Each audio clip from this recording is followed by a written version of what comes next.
Greetings, Koopalings, and welcome back to the Nintendo Shack. Today is August 7th, 2019, and tonight we record episode 93 of the Nintendo Shack podcast. You can call me Donnie, and the peanut butter to my jelly is Caroline. Let us begin the show like we do every week by thanking all of those that support us over at patreon.com/PSVG. Caroline, hit me with a haiku. I don't have a haiku. What? Anymore.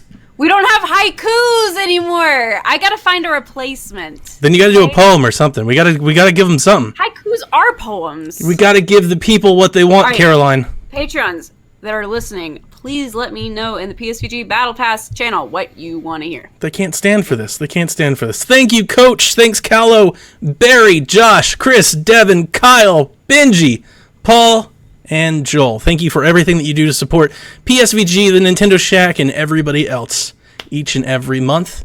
We just gave away PlayStation Classic. That may or may not be legal. Street legal. Stop.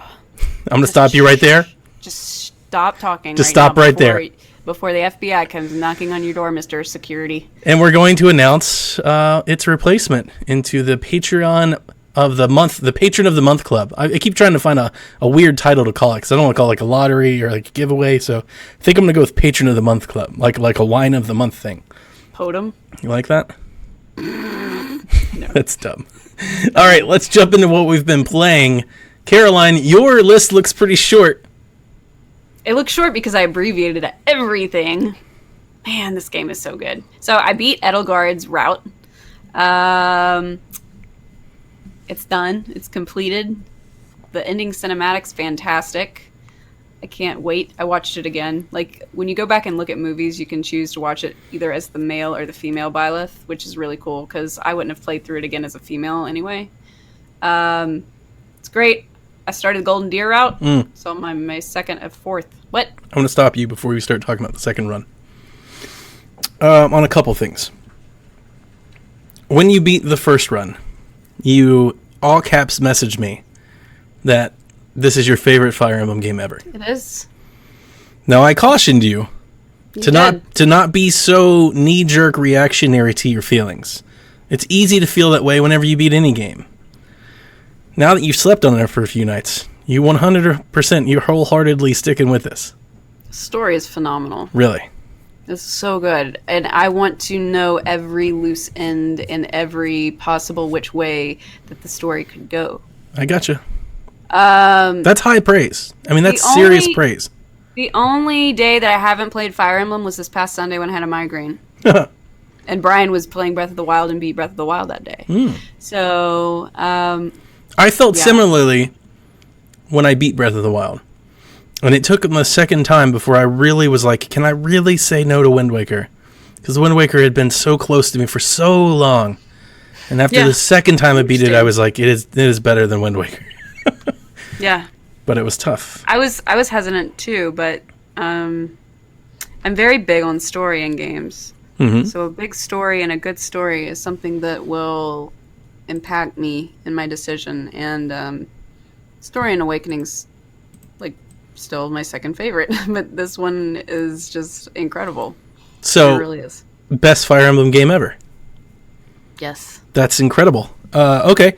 The other thing I want to talk to you about was the actual movies. I've played a little bit more, and I've gotten into some of these cutscenes, and they are fantastic.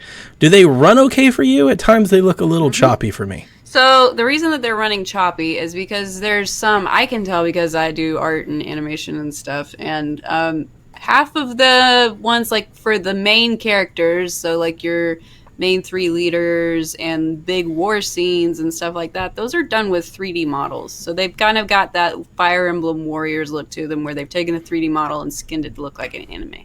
Then there's other actual scenes that are just drawn 2D animation, like where they're introducing the characters and those shots. Those are just 2D. So you might be seeing sluggish when it's the 3D models being rendered, and that's probably one. I think all of the, and when I say choppy, I mean like some old like Dragon Ball Z cartoons kind of look, like they kind of like skip at times. You're like, what? I understand what you're talking about. I think it's a stylistic choice. I don't think that it was like... That's what I was thinking. I don't think it's like the system not running well. I actually do think that's a style thing. I think it, like, because I mean, it's a movie. I don't think they are rendering the characters as they... I know they're not, because I've seen in the game stuff where my Edelgard class that I gave her was not represented in the final cut. So all it is just based on, are you male or female Byleth? That's it. So they're all pre-rendered. I am through the time skip. Dang. Okay, so which one did you choose? Which one did you choose? All right, hang on. Let me rephrase. I'm at the point to choose at the time skip. Oh my gosh. And I don't know what I'm going to do. See? Okay. So I just kind of put it on hold. I was like, I'm going to sit on this for a minute. So I haven't looked it up yet, though. I don't know what happens. I just don't know what I want to choose. Very conflicting fight where you fight her, and I was like, no, my baby, I can't. I was in turmoil for 45 minutes. Not only did I fight her, I mean, I lost Hubert too, and I wanted to tell you that up until this thing, Hubert was a boss. Have you been playing classic or casual? Classic. Oh, he got killed. No, I'm sorry, casual. Okay, I was about to say. No, yeah, I always play casual. I've never played permadeath. Okay. I can't do that. Yeah, I know there's people out there that would love to. Yeah, through the roof. I couldn't do that. I couldn't God, no. fathom losing somebody I love forever. Like, no, I can't do that. Can't either. So I'm sorry, that was way off. Yeah, I'm playing casual, but I lost Hubert, and I was like, I don't know what I'm going to do, because the story is kind of pulling me in one direction, but I really want my people back. Like, I've come too far now. Hubert was he's a warlock, and dude is awesome. I was like, I don't want to play the rest of this game without. This is ridiculous. You should have killed the Death Knight twice and gotten Dark Seals and turned him into a Dark Mage and Dark Bishop, because oh my goodness, that's something. I'm doing that right now. Why you gotta throw shade on my warlock? I'm just saying. He's got a magic staff. He just dominates all kinds of folks. But I'm saying the Dark Mage class is... Those monsters, he owns those monsters. The monster's got nothing on my Hubert. He just is like, psh, you ought to use your stupid shield. Get out of here. Yeah, Hubert was one of my strongest, squishiest, but strongest. Now that I'm a little further in, I understand the Gambit stuff a little bit more now, and I'm glad that they put it in there. And I was going to ask you, because, I mean, I know the games are very different, but do you think the whole monster big tile stuff is maybe out of there, like a play to like get a little monster huntery action in there, like on scale, like on the screen? I think they play a part in the game. They're introduced really from, crests, and what goes awry when you don't have a crest and you're trying to wield one of the relics and you turn into this gigantic beast. Now, there are actual beasts. You have special days where you can go out and battle and fight rare monsters. There's some paralogs that have them in there. Yep, I did those. I'm just trying to think. Do you know what level you were when you entered the time skip? I was a little over 20 for everybody. Okay. So I've got a lot of my folks are in the 30s. And I was going to say that because I think... You're fine. Oh, no. So here's what I was going to say. Listening to what Kaiju was telling us in the Discord, I think I'm doing too much leveling up. You are. I've always done that. I've always done a lot of grinding because I got through the time skip battle. I'm trying not to spoil things. I got through that with like ease. Like one hitting everybody like left and right, like get out of my way. This one I'm this playthrough, my second playthrough, I'm grinding because I want to max 50 everybody. Nice. 50 is your max level. Okay. So I want to do that. That's good to know. I didn't know that. Here's another thing. When the lower level you are, so like if you're in the late, like early 20s, there's a time skip and characters will level more based over the time skip, just automatically level up based on how low they are. So if you're like, so it doesn't even matter that I did all this grinding. It does, because you will still gain levels, and you'll be pretty ahead of the curve for the rest of the game, I think. But if you have teens, they'll be 25, whereas if you had some 23, 24s, they might just be 28 or something. I got you. So I play Pokemon very similarly. I'll just get to the point where I'll grind up my Pokemon, and then I'm gonna go. Yep. Mm-hmm. So I've always kind of played that way. I don't know. I'm just a little, I don't know, conservative. I'm in the 12th month right now, which is the month of the dance and all that stuff. Mm-hmm. And I enjoyed the ball. My characters are all around 25. That was really pretty, like, animation and visuals. Yeah, it was really good. Some of these cutscenes are really good, which is weird because, again, I don't want to harp on it. I don't think it's that big of a deal, honestly. But, again, just to say it, I don't think it's, like, the best looking game I've seen now that I've spent more time on it. And actually, let me put it this way. I haven't played as much Fire Emblem this week as I wanted to. But this week I played almost 100% portable, which is new. Like, I've actually drained my Switch 2 or 3 times, so I'm getting into Breath of the Wild level sessions with this. I've been playing at work a lot because it's been a busy week. My daughter's making my life a living hell. So, in between doing that and all the life stuff I've been doing all these home improvement stuff, I've been playing Fire Emblem on the go or portably or while I'm watching TV and stuff like that. And it's edgy, and like some of the textures are super flat and old. Like if you go look at the fruit, I get that. Like there's some stuff that are just you can tell they were drawn on the clothes. If you go look at the fruit in the marketplace by the shops, yeah, I know what you're talking about. It's like an image that just like a 64. It's like an N64 image of a thing. Well, it just makes me wonder: were they originally planning on putting this on 3DS when they were starting to develop it? Yep, that makes you wonder if they're sharing some engine stuff, if there's something going on there. Yeah. Also, when the characters level up and like all of the graphics come over the screen, but they're in the background, that background shot's super fuzzy. Like super fuzzy. I know what you're talking about. Like 480p fuzzy. Everything, like the faces, everything loses all texture detail. But you're talking about on portable. I am. So like all of the particle effects handheld. All the particle effects and stuff causes everything in the background. Yeah, so like all of the menu, like the menu comes up, the little ribbon across, you've leveled up level 16, it goes all the ding, ding, ding. But in the background, you see Petra, holding her sword or whatever. She's super flat texture. Huh. All right. I haven't picked up on that. I'm going to now. These are like weird things that my eyes pick up, but like especially in portable mode, it's not like a super great looking game, but at the same time, there are animation scenes, there are cut scenes in there that are gorgeous. They're absolutely beautiful. So like if you're gonna knock it for what it isn't, also give it credit for what it is. And like the battlefields have never looked better. So I mean, we knew that going in. We saw that, but the battlefields are fantastic with the flame effects, the water effects, weather effects. I mean, the battlefields are gorgeous. I need more beach battles. Hoping there's more of that in the second round. I need more beach battles. I think the DLC is definitely going to have beach battles. Different beach Need map. Swimsuit DLC too. Yes, do you know what I've noticed that's bothering me? The sauna area in the monastery. Yeah? It's completely unused. I was going to ask you, can you go into it? Because I can't, and it kind of bothered me. I was like, wait a minute, there are no sauna scenes? What the hell? Brian thinks it's reserved for DLC. They've already got my money. I've already given them the season pass. Me too. I've already bought it too. I want sauna stuff. Yeah. Yeah. What about a Xenoblade Fire Emblem crossover DLC? Please, God. Where you get back to the hot tub scene and starts from there. I'd cry. That'd be great. That's Nintendo Avenger type levels of stuff. All right. So you're in your second playthrough. You're playing with Claude. You keep whining and drooling and fawning over this guy. He's wonderful. How awesome are the Golden Deer? Because they've got all the archers, right? They only have Claude and Ignatz. They're not That's that it? much. That's it. So I only have the one archer, and it's like the one thing that I really upset, because I love Bernadetta, and I love she's so useful. Yeah. That, I think that's a big reason why I like her so much. She's so useful. I wish I had more archers. Like, I could use 4 more archers. Get Shamir. You can recruit Shamir.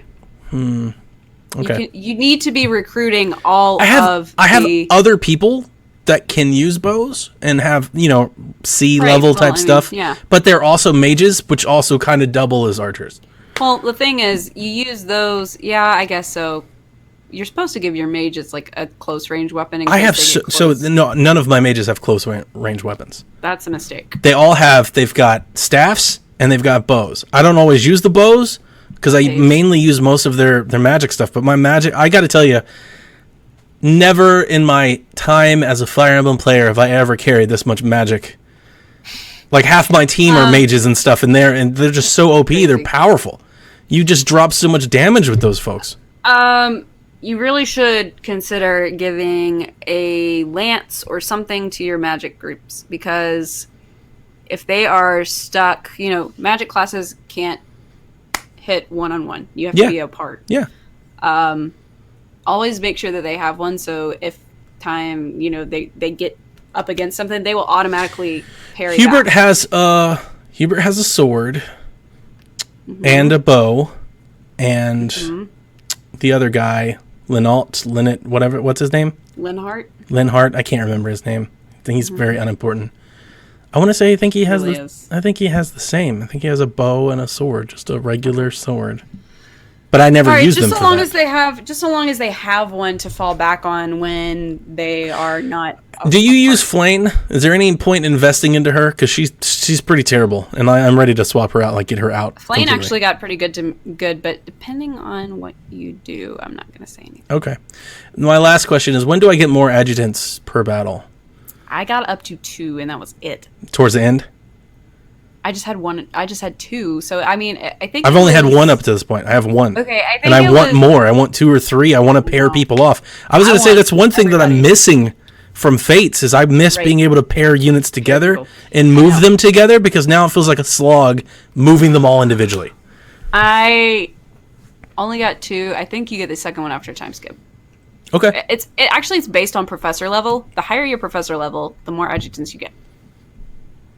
I think I'm at like a B+ already. Oh, you should have a second one then. It's got to be time skip then. Okay. All right. That makes me feel better. I'm sorry. Keep going with your golden deer. Claude and tea time is wonderful. It's wonderful. I got perfect tea time with Dorothea. Phenomenal. Well, that's easy. She's a slut. Wow. There'll be no shaming here in Nintendo Shop. Let me thank you very much. She says so herself. She's trying to find a husband. I'm just saying, there'll be no shaming. Every day. There's no need to throw slanderous words. Some of my favorite people. All right. Claude is, oh my god. That's a good term here in Nintendo Shack Land. Brian gives me such crap. He told me today, he said, tell Claude I said hello and that he and I should have no homo tea afterwards. All right. Second playthrough? Just good, bad? I'm is it very different? How like, just give us that. Give us high level. Part 1 is very similar. Part 1 is pretty much similar. There are some instances that would you advocate?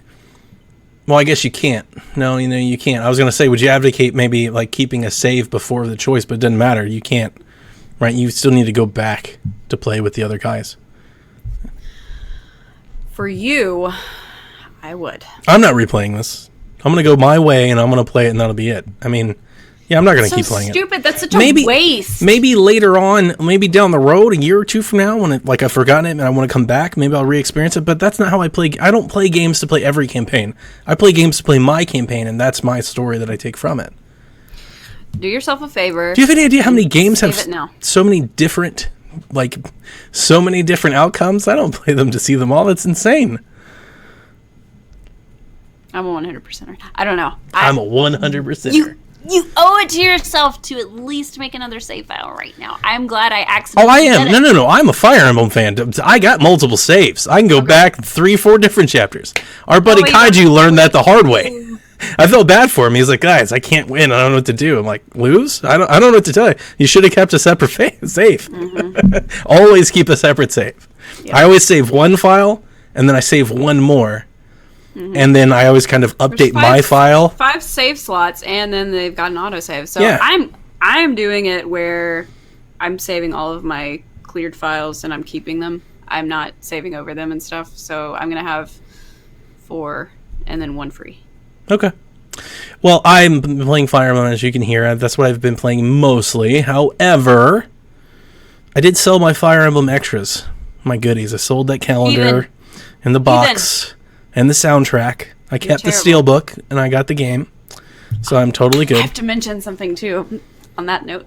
And I used that money that I sold the little extra goodies for, and I bought Super Mega Baseball 2, which is out on the eShop. And it's fantastic. Now, I haven't played it a bunch, because I've been playing mostly Fire Emblem. But I've played it a little bit.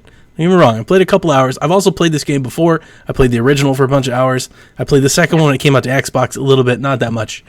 And by large, this port runs like it does on other consoles on Switch. Now, it's a cartoony game, so don't, it's like that's not saying anything. But I'm having no issues. No slowdowns, no skips. It doesn't look super fuzzy. Not in portable mode. It looks great in docked. Yeah. And if you've never played Super Mega Baseball and you're a sports fan, the Super Mega Baseball has been the best baseball game, I think, on the market for the past 3 or 4 years. Unless you're super into Major League Baseball and you want the show and all the season stuff, the game of Super Mega Baseball is like just a going back in time to the arcadey baseball games of yesteryear. And they're so much fun. And the teams and the characters, they have so much personality. And it's so much fun to blast a home run over the wall and all that stuff. So I've been playing that, and I do think it's a little bit expensive. It's $30 right out of the gate. It does include all the DLC. I think it's a little high, but they can always come down. If I hadn't have sold my little goodies for some money, I would not have bought it. But because I did, I reinvested into it. I also picked up Doom 3. Doom 3 is fantastic. Doom 3 looks great in portable mode. Unlike Doom, the downported 480p game. This game looks fantastic because it's an Xbox game. Like, not Xbox One, the Xbox, the original Xbox. This game came out in 2004. So, look, it's not like the greatest looking game ever. But when you're playing it portably, it looks like you're running a 360 game in the palm of your hands. And I gotta still admit, there are still points where even that is pretty impressive. You're sitting there and you're like, man, the 3DS has come a long way. And it's a super fun first-person shooter. You go blast some aliens with shotguns for $10. Like, we don't have a whole lot of them on Switch. And if you like that type of stuff, there's something for you to think about. And speaking of that, tomorrow Turok 2 HD comes out. I'm very excited, and I have money reserved to buy that too. I still think it's a little high, but I love the Turok game, and I would love to go back and revisit it. And not the original Turok. I always thought that one was a little boring. Turok 2, Turok 3, that's more my jam. So I'm planning on picking that one up. So you can hear from me next week on that. But yeah, I just wanted to get those little ins while I could. And I posted gameplay and pictures and screens of Doom 3, like running on the handheld. Like it really looks good. Like it looks good for an old game. Obviously, it's a retro game, but for a retro game, it looks great. I bought something too. I mean, we're always buying stuff. So I know, but I bought something substantial. Is it though? It's substantial. It's the biggest thing in my collection now. This is true. Or it will be. This is true. This marks back-to-back weeks that you and I both have made significant investments into our, and I say this for me, quote, collection. I don't collect things, but I do collect some things. I have a couple things. I bought a Shantae Game Boy Color cartridge. The only thing that I know about this, honestly, is from our relationship. I would never have known what this was had we never crossed paths. I never heard about it before you. I know, I love Shantae. And I, even for having played and bought all the Shantae games, didn't even know this existed. So why don't you give everybody a little background on what this is? Shantae, for the Game Boy Color, is the first Shantae game.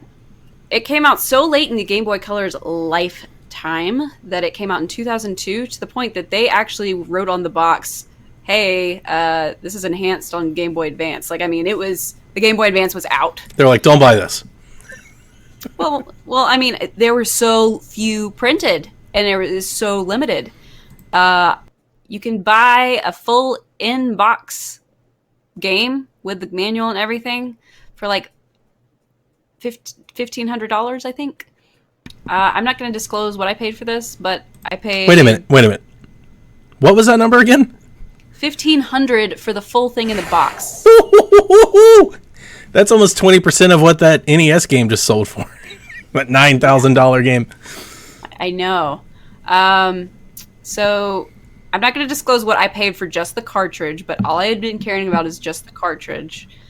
But it was $200 cheaper than what their going rate has been. So I was jumping on it like white on rice. It's funny, you won't say what you paid, but anybody with that knowledge can figure it out. You can go to eBay and figure it out pretty well. Yeah. I'm thrilled.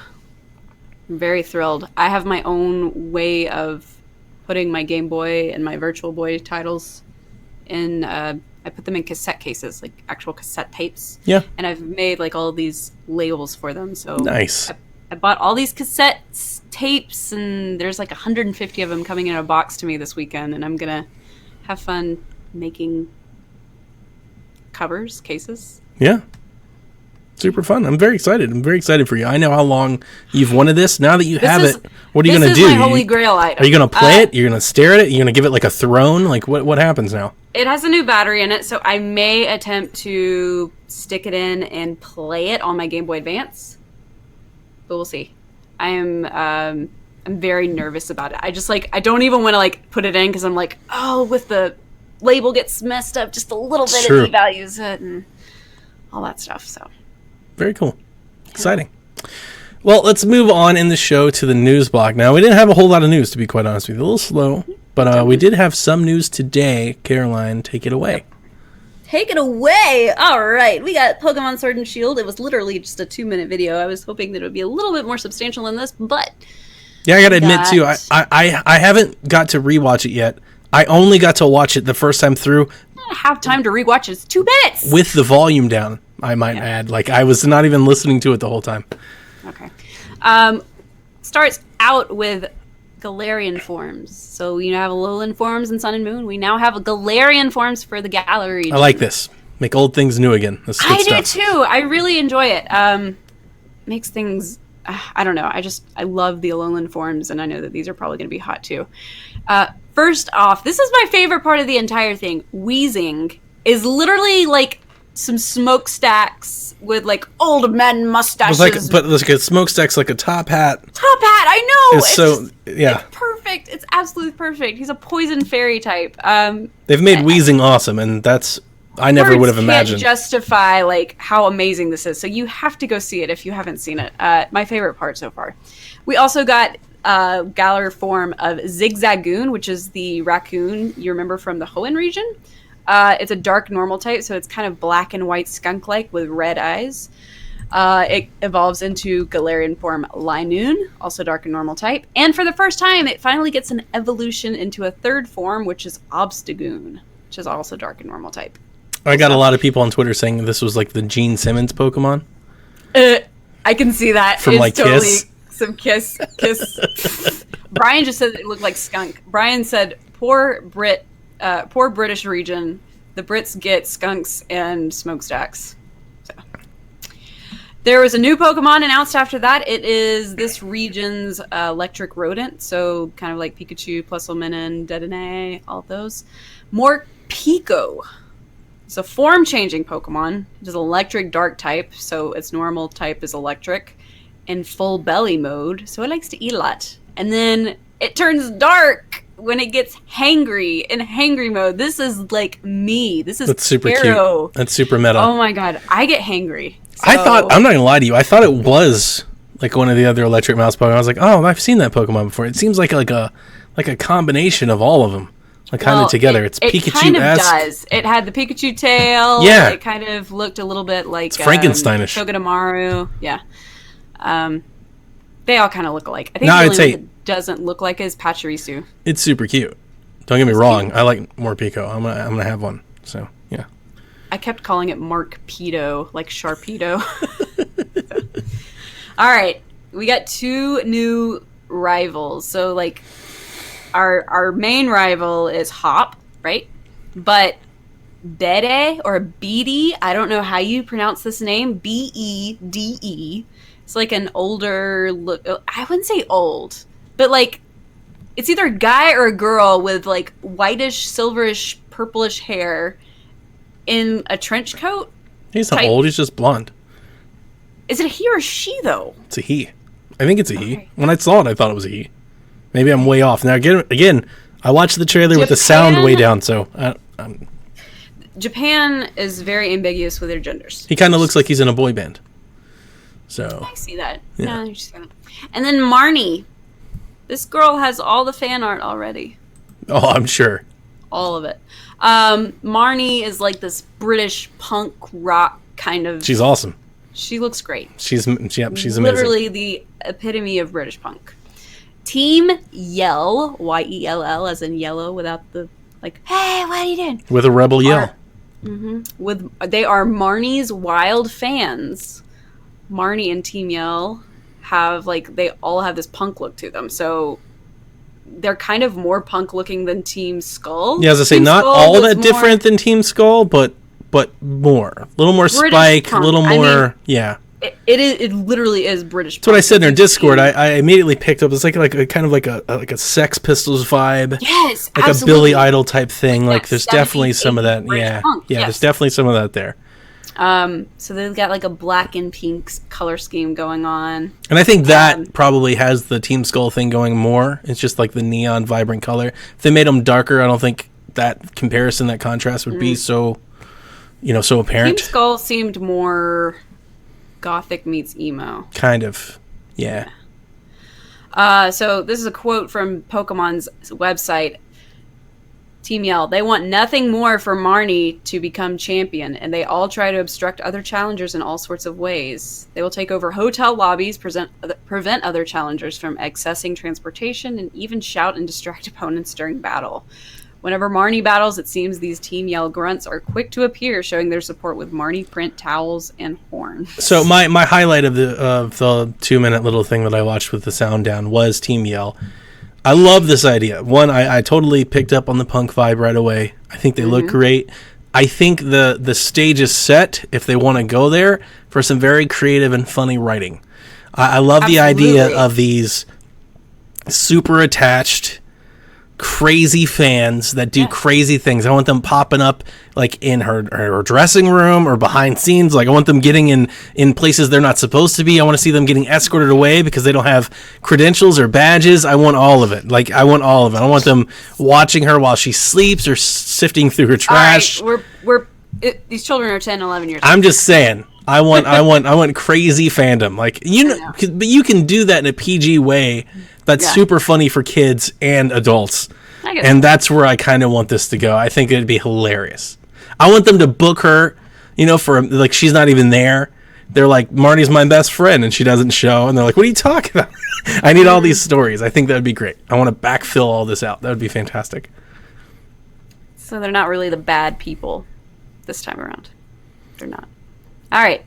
Additionally, they had a Japanese trailer, right? The UK and the shout out to Becca. Pretty much the same. Yes, shout out to Rebecca. Rebecca told us about the Japanese trailer being different. And the English website also goes into detail about this, but the Japanese trailer touched on this more. Talking about polka jobs. So I saw this in GIF form. I didn't watch the whole trailer in Japanese, but I saw this in GIF form. Mm-hmm. My impression was it's basically like what you do in Smash with spirits. You send them off to get to go do job, and they come back with more experience. Did you ever do Pokepelago for Sun and Moon? Yeah. Literally just like kind of the same thing. Mm-hmm. Like the Miitopia type thing. It's like I just visually, you go to this little place, you pick out the things, they go and trot along, and they come back with more experience, like a little mini game. Got it.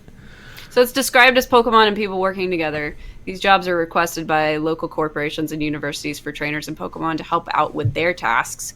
You talk to Rotomi, a Rotom machine in the Pokemon Center, to check the available Pokejobs. You can send your Pokemon from your boxes directly to any job, so you don't have to have them in your party, which is good. Any job your Pokemon helps out with will gain them experience and help them grow. So for Pokemon you might not want in your party, you could still make sure they get experience. Certain Pokemon types are better suited for certain Pokemon jobs, and you can even receive rare items for completing jobs. Does this replace Pokemon daycare, like Pokemon training farms and all that, or is this in addition to? I think it's probably going to be in addition to. I would think so. Okay. Sure, I'm all for it. Sounds fun. Daycare is different. I think the daycare is for breeding exclusively. So I always used it to gain experience, but yeah, I mean, more people probably use it for that than me. Okay. Right, we have some Pokemon-related questions while we're at it. Ooh. Touching on it. Kyle the Pug asks, favorite new character from the trailer and why? I mean, do the Pokemon count, or is it just BD or Marnie? I think Marnie wins hands down, but I mean, I think Morpeko was my favorite thing to take away from the trailer. Okay. I think he's talking about characters, so I'll also say Marnie. We didn't see much of BD or Betty. Nobody's going to pick the other one. I like her wind up and the pitch, and she brought her knee all the way up, and then she throws the ball just like a pitcher, man. She had good form. I just like her jacket. Okay. Shellshock Prime, our boy Shellshock, asks, Will we see both of you cosplay as Team Yell members? Also, Dimsdale Wheezing Rocks. We're talking about Doug Dimmadome from Dimsdale from, oh my god, which cartoon was that? Fairly Odd Parents? I gotta look it up. I feel like it's terrible now. Probably not. But here's what I can say. When I was at MomoCon 2 years ago, I took a picture of a Team Skull cosplay. There was 9 people that dressed up all together, including like little kid toddlers, and they looked amazing. They would strike all the right poses. So it's a great idea, but you need more than 2 people. You know, like you need more than 2 people. So like maybe if all of PSVG cosplayed as Team Yell, but then Dev would whine and Kevin would like throw a fit and like Mo wouldn't show. I mean, it would fall apart. It would fall apart pretty quickly. So it was Fairly Odd Parents. That's right. That's a good show.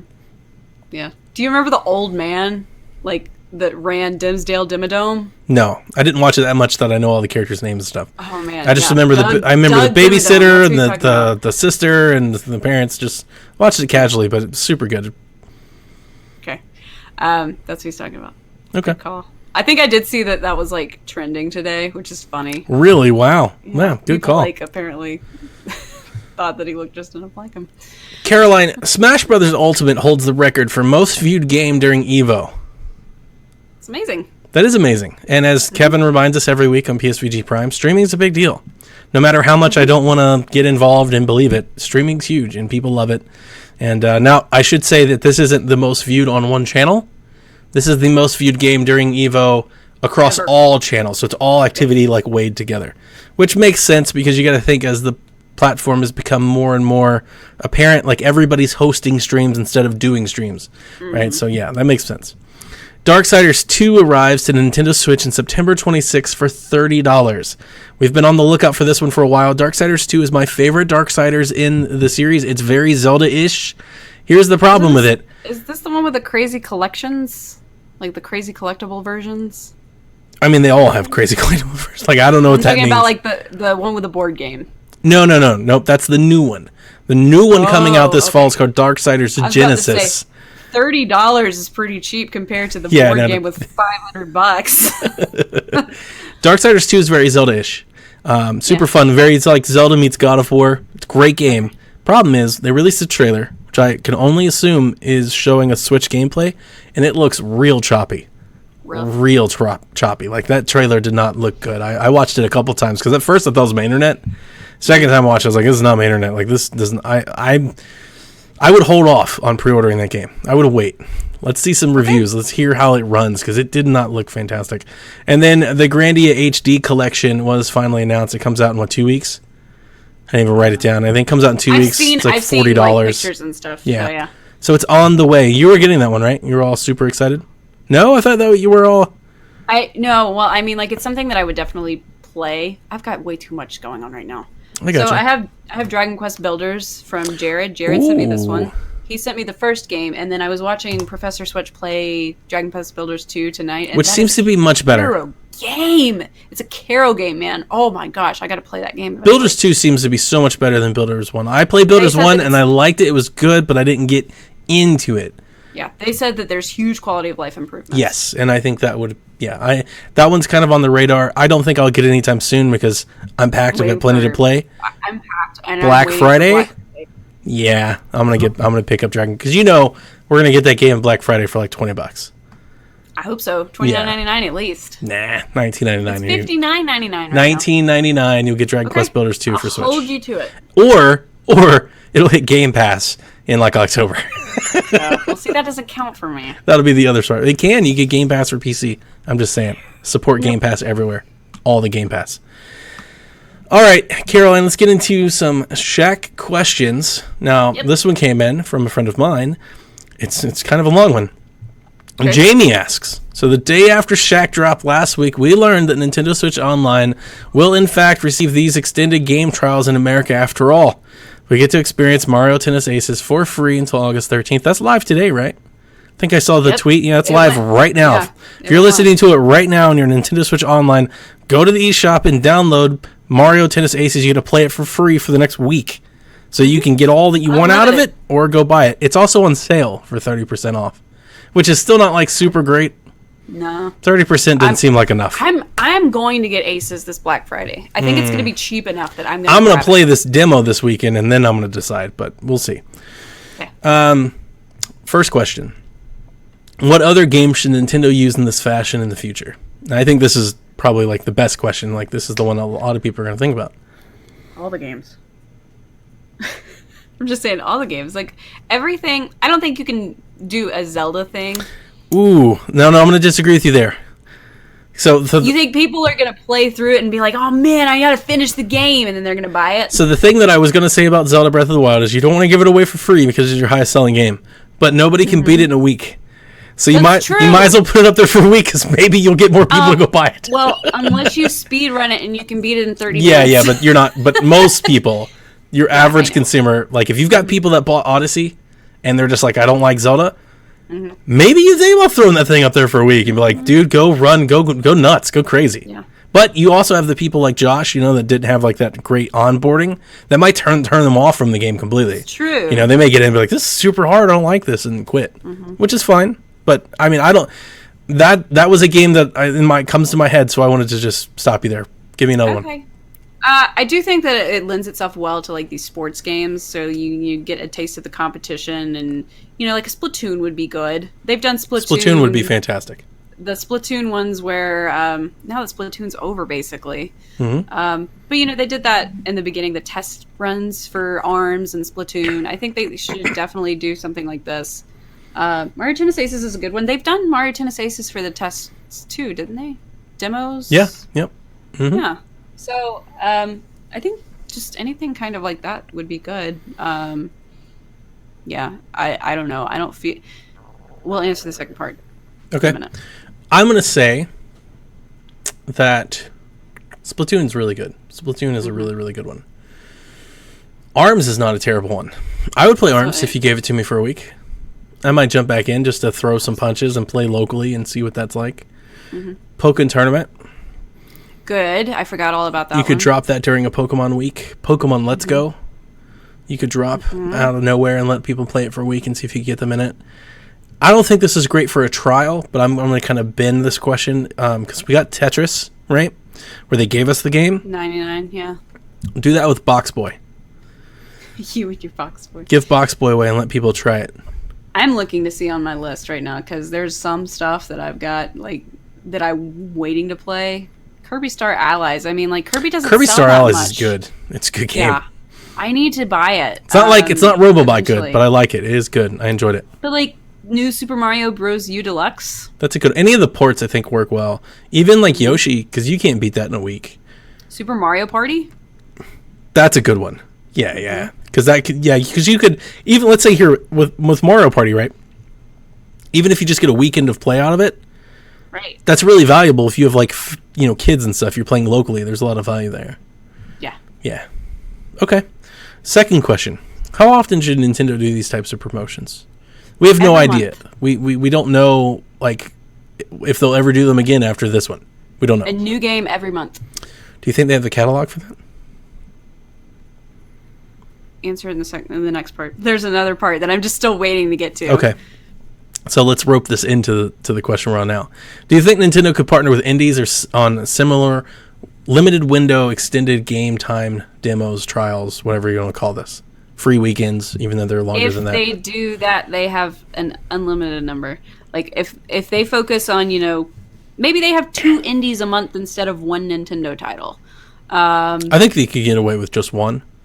If they could commit to doing it for 1 week a month, every month of the year, you get access to play a game for free. That makes Nintendo Switch Online at its current price super valuable, really valuable. Yeah. And the interesting part about that is, I'd very much like to ask Jules or one of the indie devs what they think about this, because I think Nintendo could probably slide because they're not giving away ownership for not giving the developer money. Right. I don't think they would have to pay somebody for their game. So I'm thinking Into the Breach is a great game that I don't think many are going to try, but I don't think they'd have to pay to let people just try it, right? Hey, we're going to make your game free for 7 days. We're going to let people play as much as they want. We're not going to pay you for this. But it's It's promotion for you. Nintendo, the conglomerate, is going to promote your game, and we're going to put your game in the hands of thousands of people that would never buy it any other time. Yep. But because we're doing it, maybe they throw you $20. This was the one that I wanted to say. Which one that should they use? But I knew that the indie part was coming. They need to throw Overcooked into this. Oh yeah, throw Overcooked into it. It's a good one. It will hook people over a weekend, and they'll be wanting to buy it. Hollow Knight. Hollow Knight's a little bit daunting. And Stardew Valley. But I mean, they have Rocket League for Switch. Rocket League's a great one. Rocket League's perfect. Mm-hmm. That's really, really good. I think I've always said this with and I think this for every service, not a Nintendo thing, but I think specifically for Nintendo, I think they should start. I think like 1 month of the year they should give you like a Fortnite season pass. Like, hey, here's your season pass. Go download Fortnite and keep playing. Just gets the Nintendo Switch people, like more attached to it. I think that's a good idea. Sure. Stuff like that. I think there's a lot that they could do here to get stuff like this. I'm very happy that we're getting it. I will play Mario Tennis Aces. I've already downloaded it. I will play it this weekend. Cool. I'm going to play it a lot. I want to do all the motion control stuff. Demo for Oninaki. I want to do the motion control stuff. That's all I'm like here for. I want to play Wii Tennis Mario Tennis Aces. So if I like it, then I might buy it. So, and if I don't, then I won't. And either way, I'm not out $60, $48. So yeah, like it. Sean Capri, friend of the show, asks, how likely is it that Caroline will try a Persona game after experiencing Fire Emblem's social game? Who wants to donate their PlayStation 4? I will. I've already offered you that. I have a PS4. I don't play it that much. If you want to play Persona, you can come get it. It's not a problem. It's just I need a PlayStation to play it. Brian was even asking me earlier because I told him about this question. He said, "How old is Persona?" Do you even know? And I said, "I think it's PlayStation 2, right?" I have Persona 5 as well. You don't have to pay for it. You take both. I have it. It's sitting right there. Yeah, got the game right over there. I had Steelbook and everything. I love it. It's so good. I'll have to borrow it. Didn't he ask another question? What was the other question he asked about the vouchers? I don't know. Dang it, Caroline. What? No, I'm telling you, we haven't had any other questions. No, we did. I just didn't because I've been so busy. I hadn't had a chance to get in there. I'm gonna go look it up right now. So fill air time. Fill air. So yeah, I really do want to try Persona, Sean. Everybody's told me that it's absolutely a game that I would be enamored with. Such a Caro game. There's not a more Caro game. Yeah. So it's just a matter of I need the means to play it, and I'm not going to go out of my way and buy a PS4. Now Brian wants to buy a PS2. He wants to relive the glory days, and I'm like, why wouldn't we just buy a PS4 or something, to play all the PlayStation 2 games on there? They don't have them all. That's why the PlayStation 4 doesn't do all the. So if you wanted to buy a PlayStation, if you wanted to go back to PS2, because PS2 is actually kind of somewhat collector hot right now, what I would tell you is to get a PS3 with backwards compatibility. Those are also kind of hot, but at least you can do both. At least you can get the PS2 old stuff and dabble into the PS3 stuff. Yeah, I think he really wants just the PS2, the original fat, not slim version, just for kind of nostalgia's sake. And sure. I understand completely. I have a fat piano original fully backwards compatible PS3. I understand exactly what he's talking about. I have original versions of Clock Tower. I have all that. It's there. It sits in my living room. So I'm thinking that might be a Christmas present down the road for him, because I looked online. They're like between 80 and 100 right now. And they are getting, from what I've heard, the PS2 stuff is starting to move a little. So everything's moving. Sean also asked, why did I buy another set of Nintendo vouchers when I never need to play another game now that I have Fire Emblem? I'm so happy so many people are playing Fire Emblem. Like, can we just take a second? People didn't know about Fire Emblem like a year ago. And now everybody's like, it's the hot anime item. It is the hotness. and I'm happy that it's having its day in the sun, because I think people have known about Fire Emblem, but nobody I knew played Fire Emblem during Awakening. I was scared of it at first, and I had a friend talk me into it. And told me that, it's not as daunting as you think it is. Your units don't have to perma-die anymore, all that kind of stuff. And so that's when I got into it. And it's just, just take the plunge. It's snowballed. This is a game that's gotten people interested. And I have to say, the the voice acting is top notch, and all of the voice actors I've been looking at have been doing amazing jobs promoting this game. The guy that does Sedith is in on this like meme that's going on right now, because Sedith says some like really stupid stuff and really paranoid, schizophrenic stuff about Flane, right? Yep. And so people have made a meme out of it called Sedith Says, and one of them, I posted it on my Twitter, is like, I need your help. And it's like all these quests. You know how you get quests from them? And this is the quest. It says, I need your help. Flane's gotten us stuck in the McDonald's play place. Do you see us waving at you? Can you come get us out? We haven't eaten our meal yet. And the voice actor has gotten on board and voiced all of these like fake quests in Sedith's voice that they've all been saying, and people are animating it, and it's like everybody's getting on board with this thing. Like there's just memes of Fire Emblem all week. It's phenomenal. Now that I'm at the time skipped, I'm starting to get the feel that when you told me it's your favorite Fire Emblem, like I'm starting to liken up to that, because last week you told me that, I was like, really? Oh, he told me it's good, but I'm not seeing anything like that. He's like, you need to slow down and you need to sleep on it. And I was just like, okay, whatever you say. Next morning. But now that I literally got into a decision. I played that today after I got done with my presentation. I got to the battle and I just set it down. I was like, I can't make this decision right now. I know. Just imagine I didn't eat my dinner for 45 minutes because I'm sitting here at the TV like, right. And it is very much fun to see, like, coming from Awakenings to Fates to Echoes to now seeing. I mean, all of our like podcast friends are playing it. All of our streamer friends are playing it. It seems like everybody's playing it. Like a lot of people have jumped in on this one, and it's. I'm only halfway through. Is the time skip like the official halfway point? You're probably about 2/3 of the way through. Oh, really? Okay, so There's really not that many months after. It's really good. I mean, that's what I can say. It's really good. It's deserving of it. It is really good. I think. Visualizing the relationship sim that Fire Emblem has always had in menus, but now like making it a gameplay element does so much to streamline that stuff. Whether you like it or not is not really the point. Like, it makes it so much easier to do now than ever before. Right. I think that's Whereas what really. You weren't doing that previously, and now because it was boring. It's commonplace, and it's like integrated into the game. Exactly. Yep. Sean, to answer your question though, actually. I mean, you got those vouchers, man. You get Link's Awakening, which I'm sure you already have pre-ordered. Pokemon. Come play Pokemon Sword and Shield with me. Speaking of Pokemon, you know the upsetting part today? Where is my Cubone? Think of it.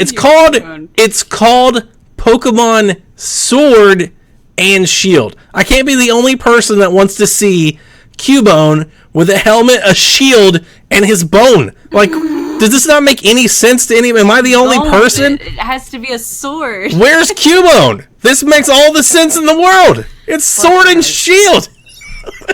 He should be there.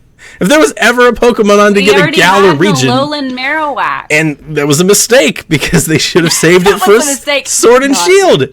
My shiny Alolan Marowak is awesome. It's great, but come on. Sword and Shield? Wouldn't you like a little like British soldier Cubone?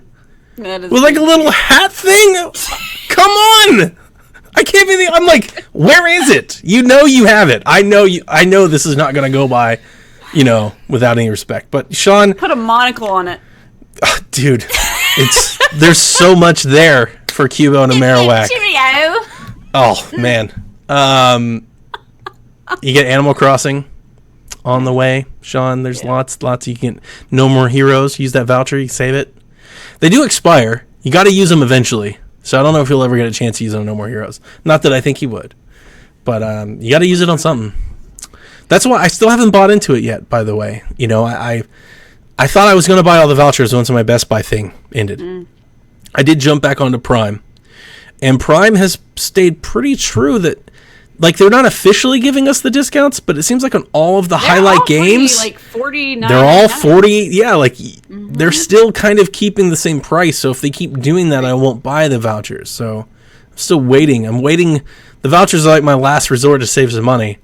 Yeah. I'm still waiting. I don't like that they expire. I think that's BS. Yeah, it's a digital good. It doesn't make any sense. But I get what they're trying to do with it.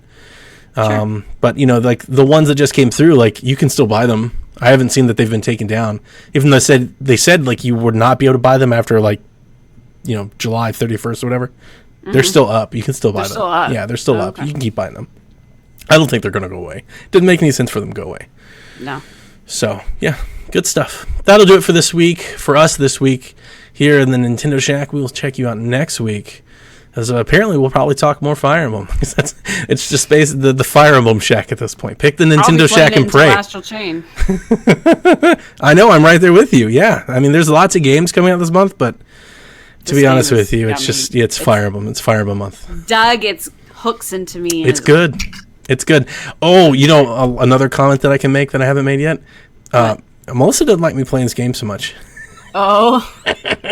I was sitting there playing on the TV, and I was having tea time with Dorothea, and I gave an answer, and I got a thing, and I was like, oh, and she was like, I had a hat like that, and you told me you didn't like it. See, Brian loves it. When I have tea with everybody, he's like trying to help me to get the perfect tea time and stuff. Yeah. He loves it. He thinks it's great. I'm picking out my classes based on the outfits. You would. I'm just scrolling through them like, nope. Yes, that one. Like, you didn't have the skills for that. Doesn't matter. Looks fantastic. Is hot for any girl. Grimmery is the bomb. Look forward to it. Anyway, we'll check you out next week, Koopalings. Thanks for checking out the Nintendo Shack. Bye. Whenever you're ready. All right. This is Frederick from Fire Emblem Awakening. And I forgot the line already. What?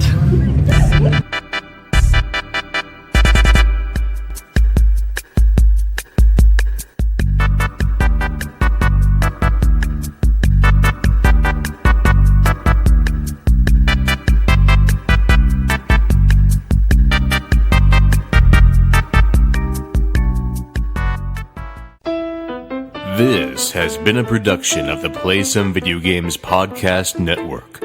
Find more great content at playsomevideogames.com.